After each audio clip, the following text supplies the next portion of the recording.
여러분 안녕하십니까? 행복한 안식일입니다. 아주 감동적인 찬양을 우리 군인 형제들과 더불어서, 군인 형제들이 여기서 특창한 건 제가 1년 동안 목회를 하면 처음 본 것 같아요. 맞죠? 네. 앞으로 자주 부탁을 드리겠습니다.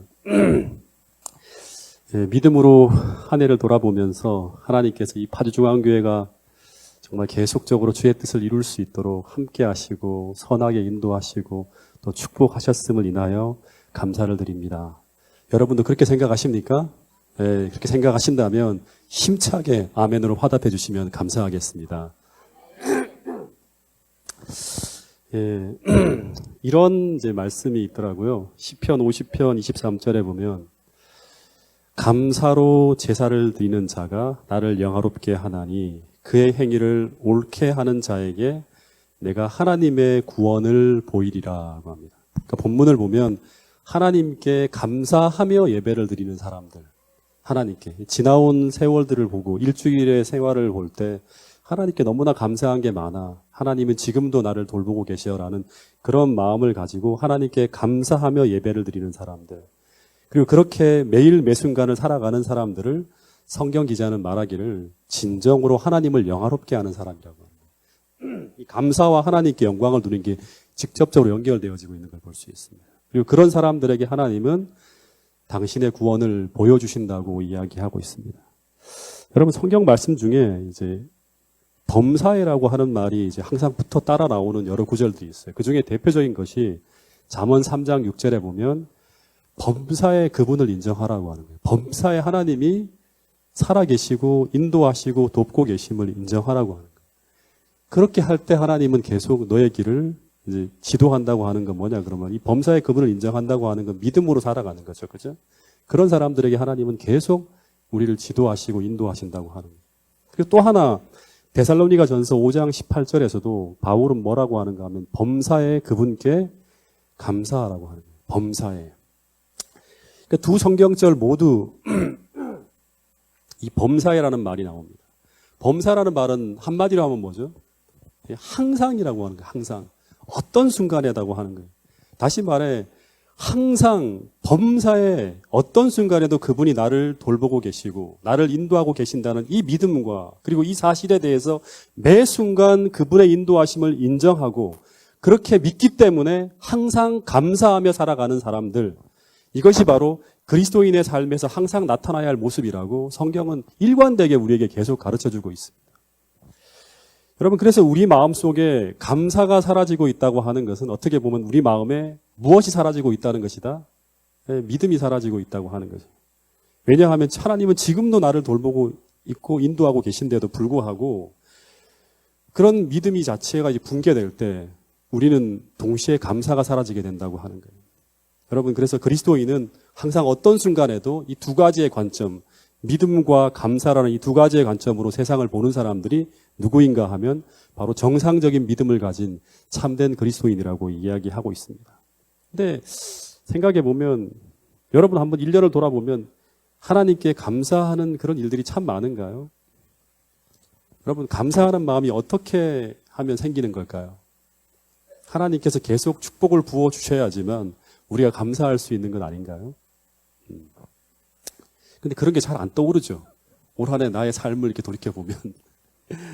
제가 초등학교 1학년 때인가 2학년 때인가 정확하게 기억을 안 나는데 큰어머님께서 오랫동안 미국에 계시다가 이제 오셨어요, 한국에.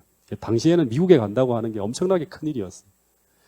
그래서 저희 어머니께서 큰어머니께 인사하러 이제 대구에 있는 큰 댁을 가셨어요.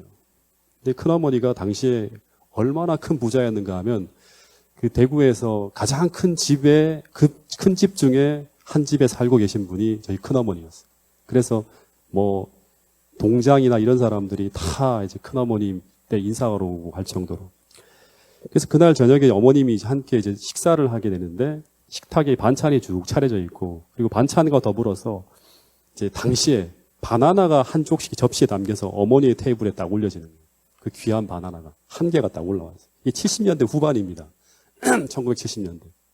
근데 어머니를 먹으라고 주신 그 바나나 한 쪽을 어머니가 딱 드시려고 하다가 갑자기 도저히 못 먹겠는 거예요, 어머니가. 그래서 그거를 식모한테 이야기해서 신문지에 싸가지고 있다가 진보다리에 넣어서 이틀을 두었다가 대구에서 태백까지 장작 8시간짜리 그 빡빡한 완행열차를 타고 가지고 오셨어요. 한 2박 3일을 가방에 넣어가지고 왔으니까 그 바나나가 완전히 노란색도 아니고 하나 완전 시커먼색으로 변해 있고, 그리고 그 모양은 완전히 짓물러서 요즘 같았으면 그냥 보자마자 버렸을 그런 상태를 가지고 오셨어요. 근데 우리 형제들은 이제 어머니를 보자마자 너무 행복하고 이제 막 그 감사한 거예요. 왜냐하면 일주일 만에 어머니를 봤기 때문에. 근데 어머니가 갑자기 줄 것이 있다면서 3남매를 쭉 불러다 놓고 둘둘 말려진 이 신문지를 한 장을 펴고 다시 화장지를 하나 펴는데 그 속에 다 썩은 바나나 한 쪽이 쭉 나오는 거예요. 그걸 어머니가 이걸 3등분을 딱딱딱 해서 이거는 재광이 거 하고 주고, 이거는 미경이 거, 이건 재훈이 거 하면서 하나씩 딱 주시는데, 생전에 보지 못한 그 바나나를, 교과서에서만 보던 그 바나나를 한 쪽씩 받아들었는데 서로 먹을 수가 없는 거예요. 이게 너무 귀해서. 한 입에 넣었다가는 그냥 입속에 사라지면 끝이잖아요. 이렇게 해서 이 행복이 사라지게 해서는 도저히 안 될 것 같아서 그걸 들고 어디로 나가냐면 동네 친구들 앞으로 들고 나갔어요. 그 태백 1970년대 광산촌, 깡촌, 그 산골짜기 촌놈들이 생전 처음 그 책에서만 보던 그 바나나를 실제로 보니까 난리가 났어요. 한 줄에 제가 애들을 줄을 쭉 세워놓고 한 줄로 아주 손톱만큼씩 뜯어갖고 주는 거예요. 이렇게. 이거 먹어봐. 이거 먹어봐. 그러니까 이 촌놈들이 맛있어 죽겠다고 하면서 조금만 더 달라고 난리가 나는 거예요. 예. 근데 그렇게 쭉 들러 앉아서 이 아까운 바나나가 조금씩 사라지는 것을 아까워하면서 그 바나나 한 조각을요, 3분의 1 조각에, 그걸 1시간 동안 먹었던 기억이 나요. 예. 조금씩 먹는 거예요. 근데 제가 세상에서 그렇게 맛있는 바나나를 전 그 이후 단 한 번도 먹어본 적이 없습니다. 예. 아무리 무슨 뭐 델몬트 바나나가 맛있는 걸 하더라도 옛날에 70년대 그 78년인가 79년인가 하는 그때 그 바나나를 먹었던 한 3분의 1 조각, 그 바나나보다 더 맛있는 바나나를 본 적이 없습니다. 근데 갑자기 둘째 누나는 이것을 우리만 먹을 수 없다고 하면서 어머니는 드시지 못하시고 가지고 온 거라고 하면서 그 얼마 안 남은 거, 3분의 1 반 토막 남은 거, 그걸 들고 다시 그 썩은 바나나를 어머니에게 가지러 갔던 기억이 나요. 근데 이 다 짓무른 바나나 3분의 1 조각만 가져도 온 동네 꼬마들이 다 행복하고 온 집안이 감사로 넘친 그런 시절이 있었다고 하는 거예요. 근데 여러분, 오늘은 어떻습니까, 여러분? 70년대와 비교하면 그 바나나는 지천에 널려 있는 시대에 우리가 살고 있습니다. 그죠? 네. 근데 다시 말해서 그만큼 풍요로운 시대를 지나가고 있다고 하는 거예요. 근데 그 풍요로운 만큼 감사할 조건은 분명히 더 많이 있음에도 불구하고 오히려 감사하는 마음이 더 메말라 가고 있는 것을 보면 하나 확실하게 우리가 깨달을 수 있는 것은 무엇인가 하면 감사는 조건과 환경에 달려있는 것이 아니라는 것을 분명히 알 수 있다고 하는 것입니다. 여러분, 디모데후서 3장 2절에 보면 이런 말씀이 있습니다. 이거 참 중요한 말씀인데요. 같이 한번 읽어보겠습니다. 디모데후서 3장 1절부터 2절 말씀입니다. 시작.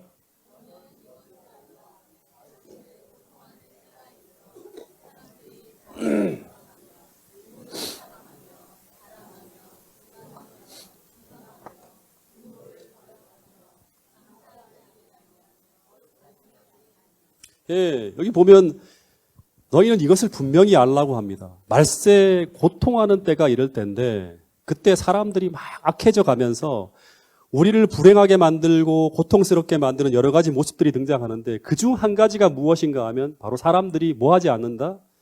예, 감사하지 아니한다고 하는 거예요. 예, 마지막 때. 다시 말하면 마지막 시대의 종말적 현상으로 사람들의 모습 속에 나타나는 현상 중에 하나가 무엇인가 하면 사람들이 물질의 풍요로움 속에 살고 있지만 그것과 관계없이 사람들의 마음에는 이 감사하는 마음이 사라지게 된다고 하는 것이 성경의 예언이에요. 이것이 우리를 불행하게 만드는 하나의 이유라고 하는 거예요. 아무리 감사하고 아무리 고마운 일이 많아도 전혀 감사하지 않는 시대, 감사한 일을 그냥 내가 당연히 누려야 할 것으로 여기는 시대. 그래서 부모를 거역하고 교만하고 비방하고 자기 자랑으로 가득 찬 시대.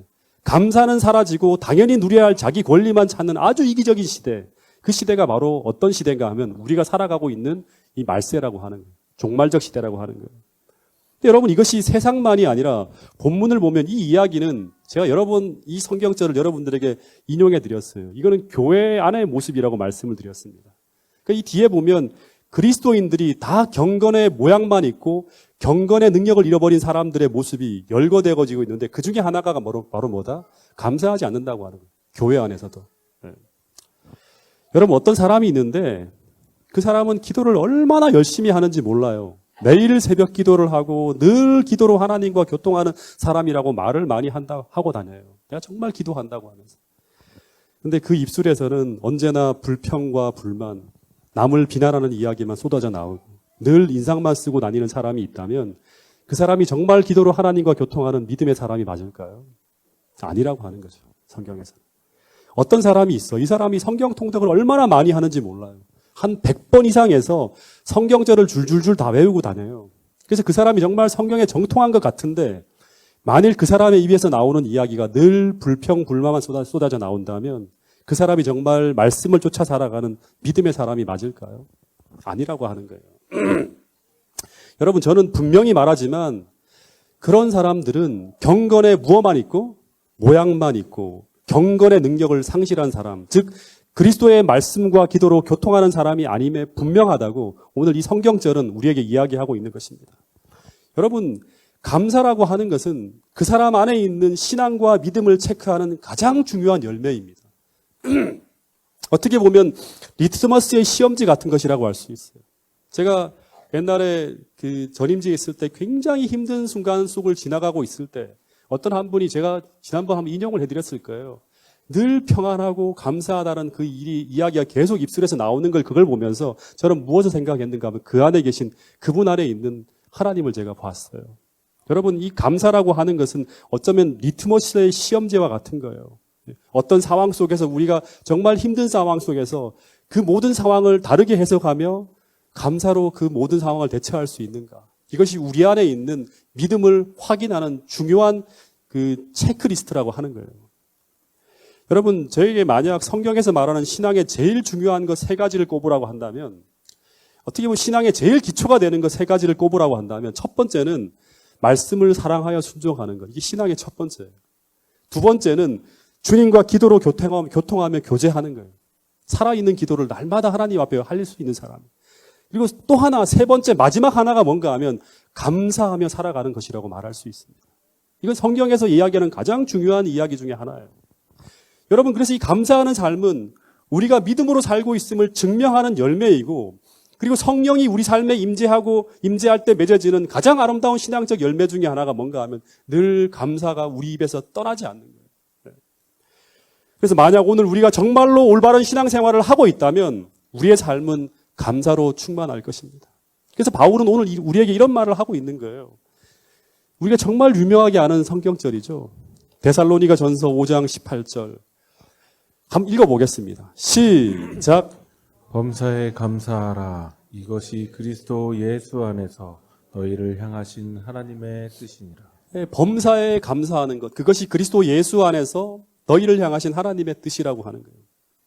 여러분 이 말은 오늘 우리가 그리스도인이라고 하면 지금 내가 어떤 처지, 어떤 환경에 처해 있든지 그리고 감사할 일만이 아닌 감사할 수 없는 모든 일에도 감사하는 사람이 될 것이라고 이야기하고 있는 것입니다.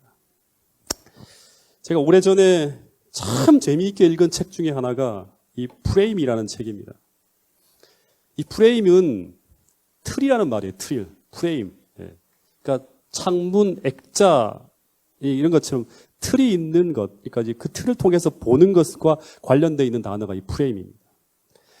다시 말해서 이 프레임이라는 말은 내가 세상이나 어떤 사물을 바라보는 어떤 틀을 말하는 거예요. 그러니까 우리가 보통 집안에서 어떤 창을 통해서 집 밖의 세상을 보듯이 이 책에 보면 우리 마음에도 이 세상을 바라보는 창이라는 인식의 프레임, 틀이 있다고 하는 거예요. 그래서 우리는 우리 마음에 만들어진 이 프레임이라는 인식의 창을 통해서만 세상을 보게 된다고 해요. 그래서 이 프레임이란 우리로 세상을 바라보는 관점, 다시 말해서 우리로 특정한 방향으로 세상을 보도록 이끄는 우리 내면에 만들어진 인식의 틀을 이 프레임이라고 하는 거예요. 근데 우리가 어떤 프레임을 통해서 어떻게 세상을 바라보고 그리고 그 사실을 어떻게 해석하느냐에 따라서 우리는 우리가 경험하는 것을 전혀 다르게 생각할 수 있다고 하는 거예요. 그리고 그 프레임을 통해서 인식하는 그 생각을 통해서 우리는 전혀 다르게 살게 된다고 하는 것이 이 책의 이야기입니다.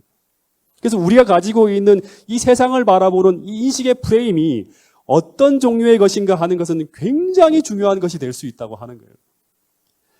여러분, 이 다윗이라는 사람을 우리가 알고 있는데 이 사람은 그 다윗 시편의 시 중에 거의 90% 이상을 이 사람이 다 썼어요. 근데 이 다윗의 쓴 시를 보면 쭉 분석해 보면 하나님을 찬양하며 감사하는 시가 정말 많이 등장합니다. 예. 그래서 보통 다윗의 인생을 잘 모르는 사람들은 이 다윗이 정말 풍요롭고 평탄하고 행복한 인생을 살았을 것이라고 생각을 해요. 뭐 시편 23편 보면 여호와는 나의 목자시니 내가 부족함이 없다고 막 그런 고백을 하잖아요. 쉴 만한 물가로 인도하시고 그러니까 얼마나 평안하고 행복하게 살아가는 것처럼 그렇게 이제 인식될 만큼 그런 시들이 등장합니다. 근데 다윗이 가장 많은 시를 쓴 시기가 언제인가 하면 언제인지 아세요? 그가 왕위에 오르기 직전 10년 동안이었다고 합니다. 근데 그때 다윗은 그의 인생에서 가장 힘든 최악의 상황을 보내고 있었다고 합니다. 그런데도 불구하고 여호와는 나의 목자시니 내가 부족함이 없으리라. 이런 시를 쓰고 있는 거예요. 네. 그때 쓴 시 중에 하나를 한번 읽어볼게요. 자, 시편 57편 7절부터 9절 말씀입니다. 같이 한번 읽어보겠습니다. 시작. 하나님이여 내 마음이 확정되었고 내 마음을 확정되었사오니 내가 노래하고 내가 찬송하리이다. 내 영광아 깰지어다. 비파야 수금아 깰지어다. 내가 새벽을 깨우리로다. 주여 내가 만민 중에서 주께 감사하오며 열방 중에서 주를 찬송하리이다. 네, 이 시는 이 위에 보면 뭐라고 적혀 있는가 하면 다윗이 아둘람 굴에서 숨어 지낼 때 사울을 피해내서 숨어 지낼 때 쓴 시가 바로 이 시라고 합니다. 근데 이 쓴 시의 내용을 보면 내 마음이 확정되었고 내 마음이 확정되었사오니 내가 노래하고 내가 찬송하리다. 뭔가 큰 걸 얻은 것 같아요. 네. 뭔가 승리를 쟁취한 것 같아요. 고난이 끝난 것 같아요. 영광아 깰지어다. 비파야 수금아 깰지어다. 모든 것이 막 환희의 찬송을 부르는 거예요. 내가 새벽을 깨우면서 내가 만민 중에 주께 감사하며 열방 중에 주를 찬송하리다. 이런 노래를 부르고 있는 거예요. 근데 다윗은 승리를 얻은 사람이 아니었어요. 목숨을 노리는 상황이 계속되고 있었고 이 사울이라는 사람이 그리고 계속 아슬아슬하게 죽음을 피해가는 그 상황을 지나가고 있었다고 하는 거예요. 근데 그 상황이 이때가 보면 거의 10년이 계속되고 있는 상황이었어요. 근데 상황이 여전히 끝나지 않고 있는 거예요. 그는 여전히 아둘람 굴이라는 동굴 속에서 언제 끝날지도 모르는 고난을 지나가면서 그 속에서 그 마음속에 있는 감정을 담아서 시를 쓰고 있는데 시는 감정을 표현하는 거잖아요. 근데 그 시 속에는 사울에 대한 분노나 하나님에 대한 원망이 아니라 하나님께 감사하며 온 마음을 다해 하나님을 찬송하는 전혀 다른 노래를 부르고 있었다고 하는 거예요. 여러분 이게 바로 신앙의 비밀이에요. 네. 여러분 1000년 후에 사도행전 16장에 보면 비슷한 상황을 겪는 사람이 비슷한 일을 하는 걸 봐요. 빌립보에서 이 바울과 실라가 선교를 하다가 억울하게 체포되었어요. 다윗도 하나님의 뜻을 이루기 위해서 살아가고 있는데 억울하게 지금 일을 겪고 있는 거예요. 그래서 이 사람이 동굴로 되어진 지하 감옥에 갇힙니다. 다윗이 아둘람 굴에 갇히는 것처럼 그곳에서 언제 적방될지 알 수 없는 그 깊은 감옥에 갇혀서 그 찢어지고 망가진 살을 어루만지면서 너무나 고통스러운 시간을 보내고 있었어요. 근데 사도행전 16장에 보면 이들이 다윗처럼 노래를 부르고 있었다고 합니다. 근데 어떤 노래를 부르고 있었는가 하면 다윗처럼 하나님을 찬양하는 감사의 노래를 부르고 있었다고 합니다. 근데 그 노래를 악을 쓰면서 처참하게 부르고 있는 것이 아니라 그런 노래를 부르면 어떨까요? 시끄러워 죽겠다고 하겠죠. 그죠? 근데 본문에 보면 그 노래가 얼마나 은혜스러웠으면 주변의 죄수들이 그 소리를 유심히 듣더라고 합니다. 위로를 받고 있는 거예요. 얼마나 아름답게 찬양을 했어요. 그들이 처한 상황은 모두 어려운 현실이었어요. 그들의 눈앞에 벌어지고 있는 모든 것은 답답한 어둠이었습니다. 그러나 그들에게는 그 현실을 다르게 볼 수 있는 전혀 다른 인식의 창이 그들에게 있었다고 성경은 말하고 있습니다. 그것을 가지고 성경에서는 믿음의 창, 감사의 창이라고 부릅니다. 그래서 어떤 상황에서도 우리가 이 현실을 믿음으로 볼 수 있는 이 믿음의 창이 있다면, 이 감사의 창이 있다면 우리는 그 고통스러운 환경을 믿음과 감사로 이겨낼 수 있다고 성경은 일관되게 우리에게 이야기하고 있는 것입니다. 항상 기도하면서 항상 감사할 수 있는 그런 마음을 가지고 살아가는 믿음의 프레임을 가지고 살아라고 하는 것이 성경의 이야기라고 하는 것입니다. 여러분, 이 믿음의 창은 오늘 우리가 처한 현실을 사단이 보여주는 대로 보여주는 것이 아니라 하나님이 주시는 믿음으로 이 현실을 다르게 리프레임할 수 있는 인식의 프레임을 말하는 거예요. 바꿀 수 있는 사람을 말하는 거예요. 여러분, 제가 자주 이야기하지만 선악의 대쟁투는 사상전입니다. 사상전. 이 말은 어떤 생각이 우리의 마음과 생각을 지배하는가 하는 것인데, 그것은 다시 말하면 어떤 생각으로 우리의 이 상황을 인식하고 있는가가 선악의 대쟁투의 핵심이라고 말씀을 드렸어요. 네. 여러분, 사단은 끊임없이 우리에게 주어진 현실을 사단이 넣어주는 대로 우리가 인식하게 만들도록 계속 유도합니다. 거기에 갇혀버리면 우리는 절대로 하나님이 보는 믿음으로 세상을 볼 수가 없어요. 그래서 그때마다 성경은 끝없이 이야기하기를 우리가 말씀과 기도로 그 생각을 리프레임할 수 있어야 한다고 하는 거예요. 사단은 예수님에게 너는 하나님의 아들이라고 아니라고 얘기했지만 예수님은 그렇지 않고 하나님이 주시는 새로운 말씀으로 자기를 자신을 다시 보는 거예요. 현실을 다시금 리프레임해서 해석하는 거예요. 말씀으로 계속 리프레임하는 거예요. 네. 여러분, 다시 말해서 하나님이 주시는 안목과 생각으로 우리의 현실을 다시금 믿음으로 바라볼 수 있어야지만 우리는 오늘의 이 상황을 감사하는 마음을 가지고 믿음으로 살아낼 수 있다고 하는 것이 성경의 이야기라고 하는 사실입니다. 여러분, 이런 이야기가 한두 군데가 아니라 성경에 계속 나옵니다. 이 프레임 싸움이라고 하는 게. 야고보서 1장 2절부터 4절에 보면 이런 이야기가 나옵니다. 같이 읽어보겠습니다. 시작. 내 형제들아, 너희가 여러 가지 시험을 당하거든 온전히 기쁘게 여기라. 이는 너희 마음의 시련이 하늘을 만들어 내는 줄 너희가 알미라. 예. 여기 보면 내 형제들아, 너희가 여러 가지 시험을 만나거든 어떻게 알아? 온전히 기쁘게 어떻게 알아? 여기라고 하는 건 뭐예요? 그렇게 생각하라고 하는 거예요. 프레임을 바꾸라고 하는 거예요. 시험이 닥쳐오는데 왜 우리가 온전히 기쁘게 여겨야 되는가? 예.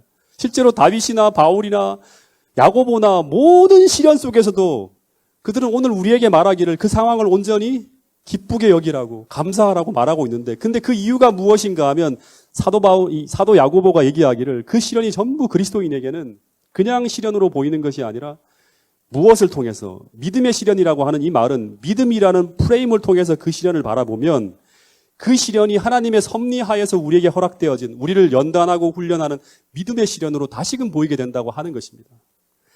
그리고 그렇게 해석하고 그렇게 인식될 때 우리는 무너지지 않아요. 뭐가 무너지지 않는가 하면 우리 마음이 무너지지 않는다고 하는 거예요. 절망하지 않는다고 하는 거예요. 강력하게 그 현실에 맞춰서 믿음으로 살아낼 수 있다고 하는 거예요. 하나님께 기도할 수 있다고 하는 거예요. 네. 여러분, 또 하나, 그럴 때마다 그 시련은 오늘 우리에게 무엇을 만들어내는가 하면 인내를 만들어내어서 우리를 온전하고 구비하여서 조금도 부족함이 없는 사람으로 그 시련이 우리를 성숙시켜낼 수 있을 것이라고 이 야고보는 이야기하고 있는 것입니다. 근데 이 말씀 그대로 다윗은 시련이 닥쳐오면 올수록 그 시련을 통해서 더 단련되고 더 연단되어져서 마침내 온전하고 구비하여서 조금도 부족함이 없는 하나님의 마음에 합한 자로 왕의 제목으로 성장해 나가는 이야기가 사무엘상 이야기라고 하는 것입니다. 여러분, 그래서 오늘 우리에게 펼쳐지는 모든 상황들을 이런 프레임으로, 다시 말해서 이렇게 하나님의 창을 통하여 볼 수 있는 그런 프레임으로 리프레임하여 볼 수 있다면 우리는 절대 믿음으로 살아가는 그런 훌륭한 사람이 될 수 있다고 하는 것입니다.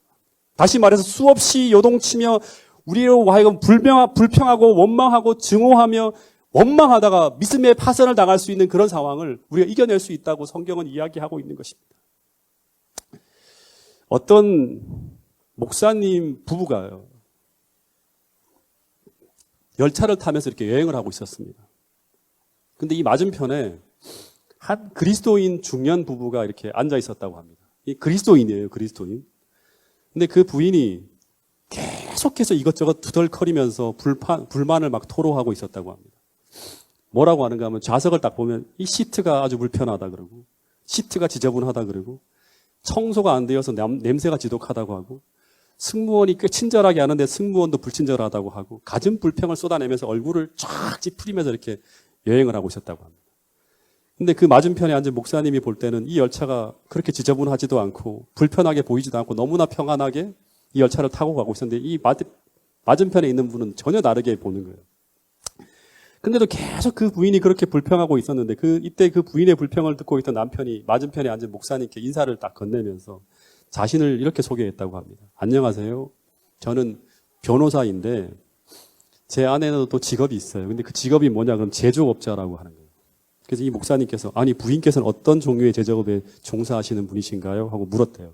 그때 남편이 씩 웃으면서 하는 말이 제 아내는 항상 불평을 만드는 제조업자라고 합니다.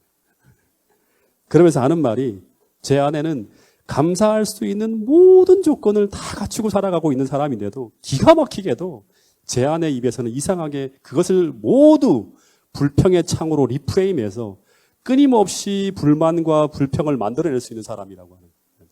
자기가 변호사고 엄청나게 많은 수입을 아내에게 주고 모든 평안하게 살 수 있는 것들을 다 갖추고 있는데도 끝없이 한 번도 감사하는 것을 들어본 적이 없다고 하는 거예요.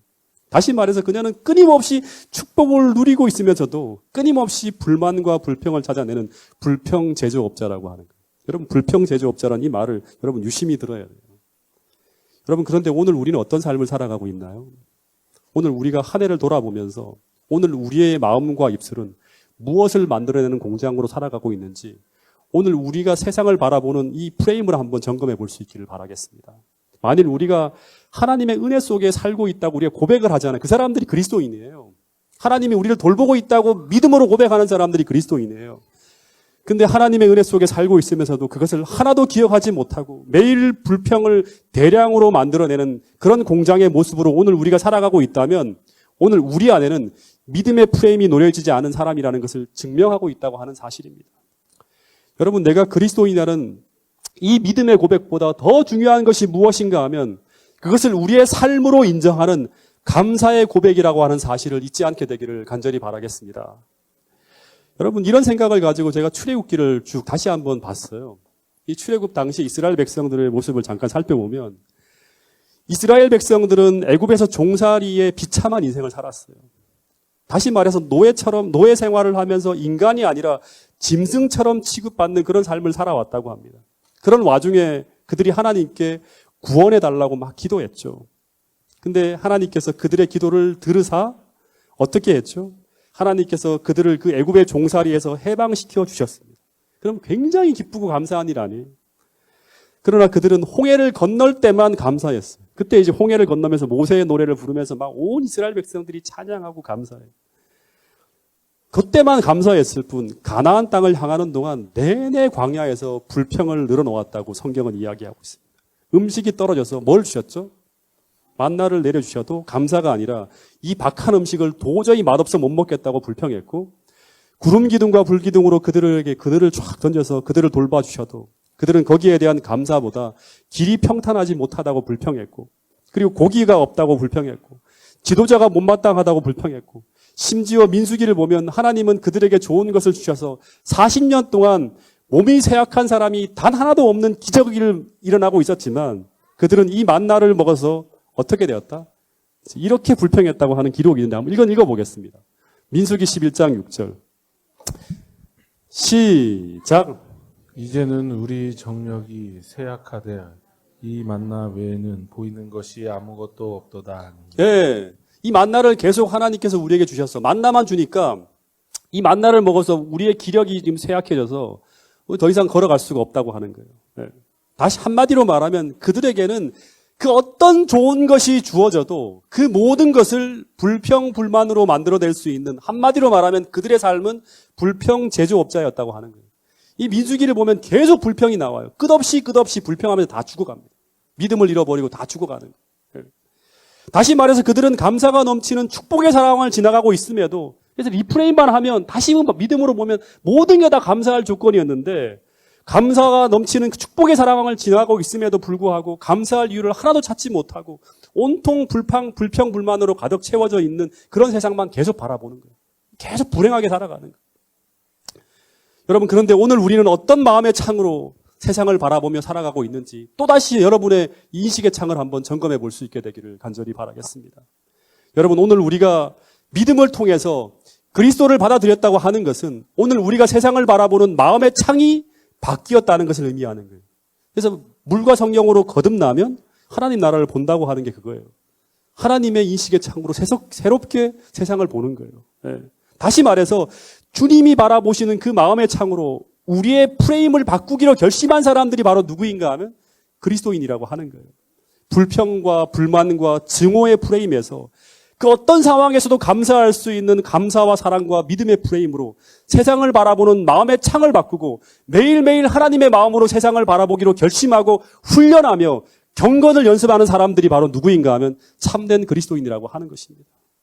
여러분, 사도 바울은 이게 얼마나 중요한가 하면 이 인식의 프레임을 바꾸지 못하면 우린 절대 마지막 상황을 절대 우리가 믿음으로 살아갈 수 없어요.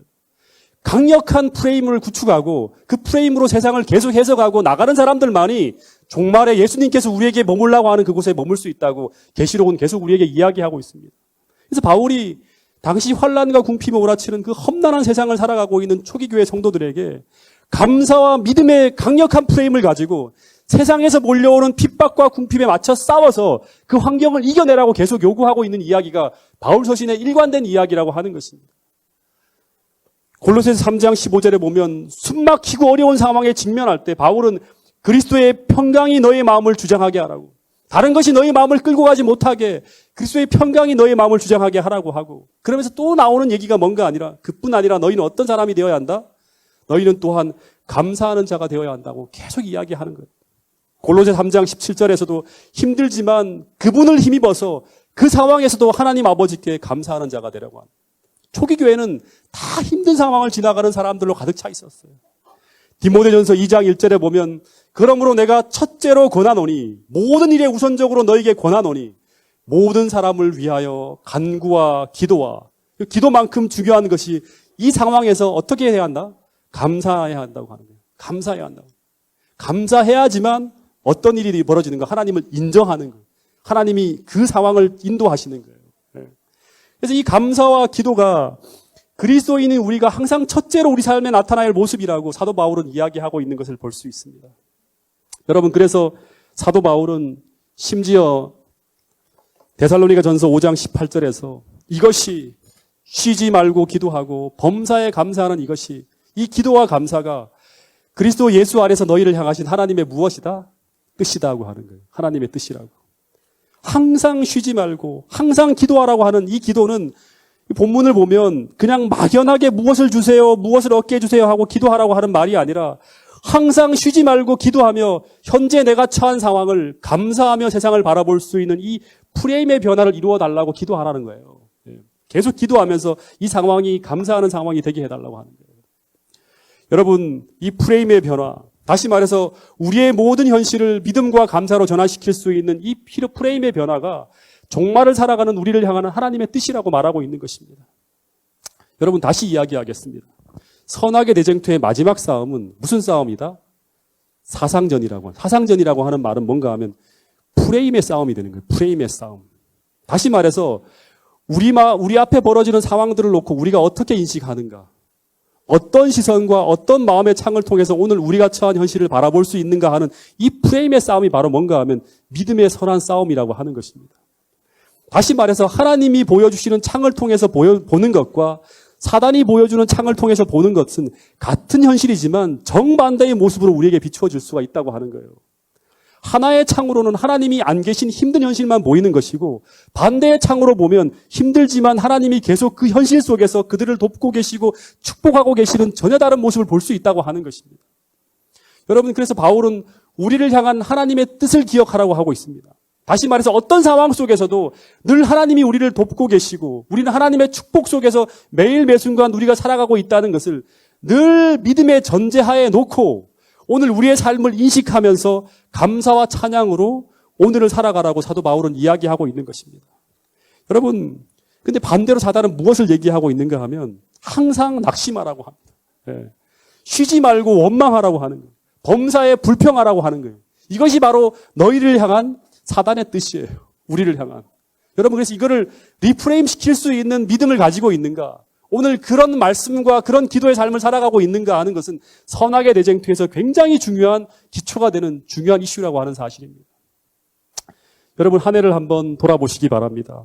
하나님이 비록 우리가 살아가는 이 길이 광야 같은 편하지 않은 길이라 할지라도, 그러나 여전히 우리에게 만나를 내려주시고 여전히 반석에서 물을 내시고 여전히 계속 우리를 향한 선한 돌보심으로 인도해 주셨다고 믿는 그 믿음이 있기 때문에 오늘 여러분 모두가 이 자리에 있는 것이 아닙니까?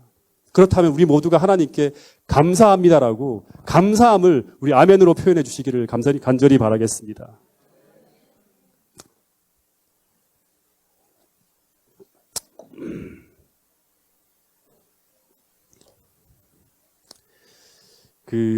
제가 이 설교를 준비하다가 한 사람의 이야기를 제가 보게 되었는데, 이 사람은 제클린 사브리도라는 한 여자인데, 이 여자가 20살에 굉장히 미모의 여대생이었다고 합니다. 근데 생일 파티를 마치고 친구들과 승용차로 쭉 귀가하던 도중에 이 자신의 잘못이 아니에요. 술에 만취한 어떤 청년 운전사의 실수로 끔찍한 대형 사고를 당하게 됩니다. 이 사고로 정말 자기가 사랑하던 친구 2명이 그 자리에 다 죽어요. 그리고 이 제클린이라는 여자는 전신에 60도의 화상을 입게 됩니다. 그래서 40차례 정도 수술을 받아요. 계속. 죽을 수밖에 없었는데 구사일생으로 목숨을 구합니다. 근데 살아나긴 했지만 양쪽 손가락이 다 절단되어지고, 그리고 머리카락, 코, 귀, 눈썹, 얼굴의 대부분이 형체를 알아볼 수 없을 정도로 일그러져서 예전에 곱던 모습이 다 사라집니다. 그리고 수년 동안 이루 말할 수 없는 고통스러운 치료 과정을 쭉 지나가게 되는데, 근데 이제 그 치료가 다 끝나고 난 다음에 자기 얼굴을 보는데 예전에 그 얼굴이 아닌 거예요. 완전히 흉측한 몰골을 한 자신을 바라보면서 이 여자가 어떻게 이 상황을 받아들이는가 하면, 놀랍게도 이제 믿음을 가지고 있는 사람이 이런 고백을 할 수 있는 거죠. 믿음을 가지고 이것을 하나님의 선물로 인식하게 해달라고 계속 기도하고 몸부림칩니다. 그러면서 이 여자가 계속적으로 어떤 고백을 하며 살아가는가 하면 이 상황을 하나님의 선물로 받아들이고 감사하며 이런 고백을 했다고 합니다. 이 사람이 한 말인데, 나는 감사를 모르는 사람이었습니다. 언제나 삐딱한 시선으로 불만거리가 없나 하며 찌푸린 인상으로 모든 것을 바라보는 사람이었다고 합니다. 지금보다 형편이 훨씬 더 좋았지만, 과거가 훨씬 더 예쁜 얼굴을 하고 훨씬 더 평안하고 더 좋았지만 나는 늘 행복하지 않았다고 하는 거예요. 늘 행복하지 않았다고. 그러니까 프레임이 이쪽으로 갇혀 있으니까 아무리 좋은 거를 가지고 있어도 항상 이게 불평불만으로 사는 거예요. 왜 나는 이런 것을 갖지 못했을까라는 늘 그렇게 어리석은 생각으로 늘 나는 나를 학대하고 나를 못 살게 구는데 그 아까운 1분 1초의 삶을 낭비하며 살았다고 하는 그런 고백을 했다고 합니다. 여러분, 굉장히 중요한 말이죠. 예. 그래서 이 사람은 지금 비록 모든 것을 다 잃어버렸지만 나는 감사할 수 있는 프레임의 창을 가지고, 믿음의 창을 가지고 새롭게 세상을 행복하게 살아가고 있는 사람이라고 고백하고 있다고 하는 거예요. 여러분, 신학자이자 아주 유명한 목사님인 이 찰스 스윈돌이라는 분이 있습니다. 이 사람의 책이 지금 제 서고에 가득 꽂혀 있는데, 이분이 어떤 말을 했는가 하면, 삶에 있어서 객관적인 사실은 인생을 통틀어 10%에 불과하다. 객관적인 사실은. 이게 우리의 영향을 주는 건 딱 10%밖에. 나머지 90%는 이 일들에 대한 우리의 반응이라고 합니다. 이것을 어떻게 바라보고 어떻게 해석하는가가 우리 인생을 결정짓는다고 하는 거예요. 그러니까 객관적인 환경, 내가 어떤 환경에 처했다고 하는 건 10%예요. 우리가 어떤 생각을 하며 살아가는가 하는 것은 전혀 다른 인생을 살아가게 만든다고 하는 거예요. 환경의 영향은 10%이고 중요한 것은 그것을 우리가 어떻게 주관적으로 인식하고 반응하는가가 인생의 결과에 90% 영향을 미친다고 하는 거예요. 행복하게 살아갈 수 있는가? 불행하게 살 수 있는가? 믿음으로 살아가는가? 아니면 절망하며 불평하며 살아가는가? 그리고 이 빅터 프랭클이라는 사람은 아우슈비츠 수용소에서 아주 죽음의 문턱까지 갔던 정신과 의사예요. 이 사람은 이런 말을 했어요. 한 인간에게서 모든 것을 빼앗아갈 수 있는 그 수용소에서 내가 있었지만 단 한 가지만큼은 빼앗기지 않았다고 하는 거예요. 그것은 바로 뭔가 하면 그런 상황에 놓여 있더라도 그 상황을 어떤 삶의 태도를 가지고 그 상황을 맞을 것인가 하는 이 삶의 태도만큼은 자신이 선택할 수 있는 것이라고 얘기하는 거예요. 여러분, 다시 말해서 이 빅터 프랭클의 말처럼 삶의 상황들은 우리가 일방적으로 주어지는 거예요. 그죠? 상황들은 일방적으로 주어지지만 그 상황을 어떻게 바라보고 어떻게 인식하고 어떤 의미를 가지고 반응하는가 하는 그 삶의 태도만큼은 철저하게 자신이 선택하고 결정하는 것이라고 말하는 거예요. 이 자유의지예요, 이게 바로. 네.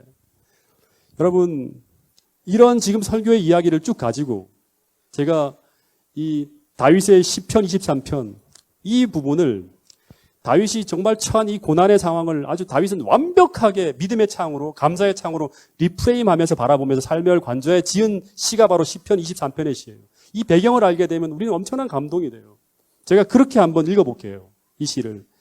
이 시의 내용은 그가 모든 것을 잃어버리고 도망자로 유리하고 있지만 그러나 다윗은 뭐라고 하는가 하면 그 순간에도 여호와는 나의 목자시니 내가 부족함이 없다고 고백하면서 눈에 보이는 현상을 믿음의 창으로 리프레임하는 거예요.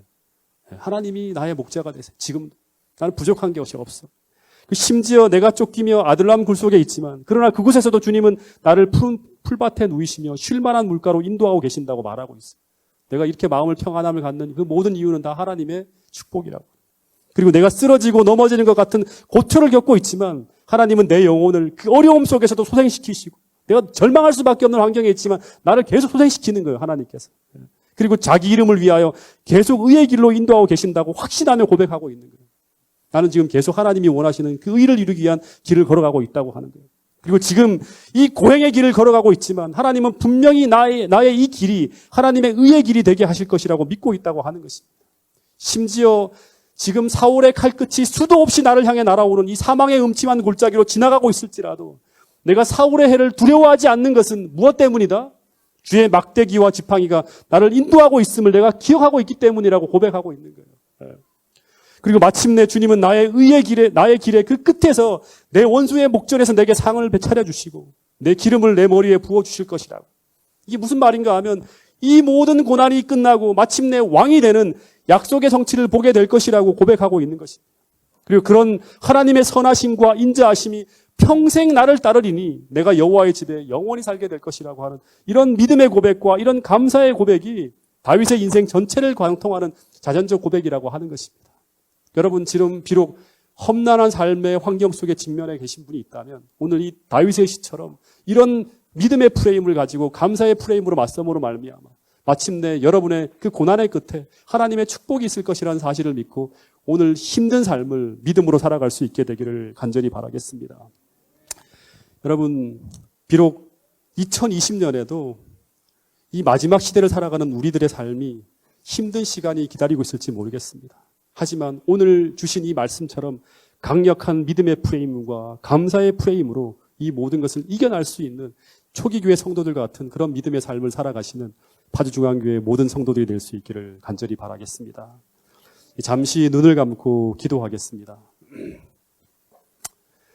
올 한 해 우리에게 얼마나 많은 일들이 있었습니까? 근데 그 모든 순간순간마다 하나님의 섬세한 돌보심과 은혜 가운데 한 해를 돌보아 주신 그 하나님의 은혜를 우리 모두가 꼭 기억해낼 수 있도록 하나님께 도와달라고 기도하면서 그 하나하나를 다 떠올릴 수 있는 이 기도의 시간이 될 수 있기를 간절히 바라겠습니다. 그리고 그 모든 것에 감사의 기도를 드릴 수 있게 되기를 간절히 바라겠습니다. 그리고 새해에도 변함없이 믿음의 창과 감사의 창으로 감사하며 또 믿음으로 다윗처럼 또 성경의 모든 믿음의 노독들처럼 믿음으로 살아갈 수 있도록 그런 힘을 달라고 그런 강력한 프레임을 가지고 살아갈 수 있도록 해달라고 하나님 앞에 기도하시는 이 우리 모두가 될 수 있기를 바라겠습니다. 잠시 기도하겠습니다.